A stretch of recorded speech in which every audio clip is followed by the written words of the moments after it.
They came, they saw, they slaughtered. And as they decimated the planet of around 11% of its entire population, as many as 40 to 60 million people in Eurasia, they engaged in absolutely brutal warfare.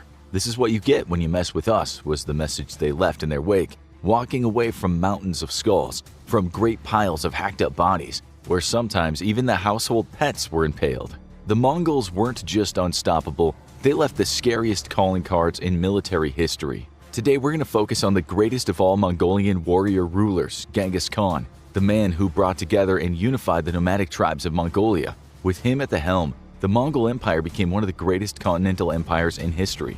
Under Genghis Khan and his offspring, the Mongol tribes would embark on military campaigns that conquered lands far and wide, covering today's Russia, Ukraine, Hungary, Poland, Uzbekistan, Kazakhstan, Kyrgyzstan, China, and Korea, going as far as Southeast Asia, Persia, Syria, Turkey, and India, and making a right bloody mess of Iraq. Genghis Khan was a brilliant military leader, but his resume certainly tells us there was much more to this man than brute force. He developed trading systems and communication systems, and despite the total lack of mercy he showed toward his enemies, he was somewhat tolerant of those who lived under him where their culture and religion were concerned. Nevertheless, the Khan's strategy for conquering much of the planet included what you might call the specter of fear. If bells began to ring in your town and people started whispering that the Mongols were coming, you feared the worst. You'd heard the talk.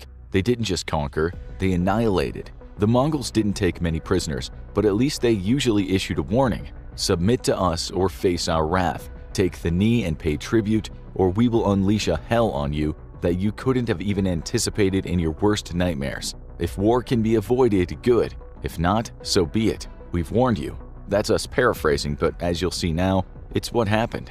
The Pearls of the Orient. We'll start with one of the Mongols' lesser-known stories, a kind of subplot to the larger Mongol conquests. It's the story of the city of Termez in southern Uzbekistan. It was the summer of 1220. Two of Khan's generals, the ultra-formidable fighters and strategists Subutai and Jebe, were busy in Persia. Genghis Khan was resting his soldiers and animals somewhere in the mountains to the south of Samarkand, Uzbekistan. That autumn, he moved south with his army toward the city of Termez. As usual, the people of Termez had been given the option to surrender. They decided not to do that, with historians now saying they were mighty proud of their city's fortifications. Like so many other foes of the Mongols, they mistakenly believed they could fend off a siege. They managed to hold off the Khan and his soldiers for 2 days, after which the city was overrun. Genghis Khan ordered his soldiers to get hold of every man, woman, and child. They were told to count the citizens and send them out into an open field. Every soldier was then given the number of people he had to slaughter. This was a small city compared to some of the other cities we'll talk about today. Nonetheless, slaughter is slaughter.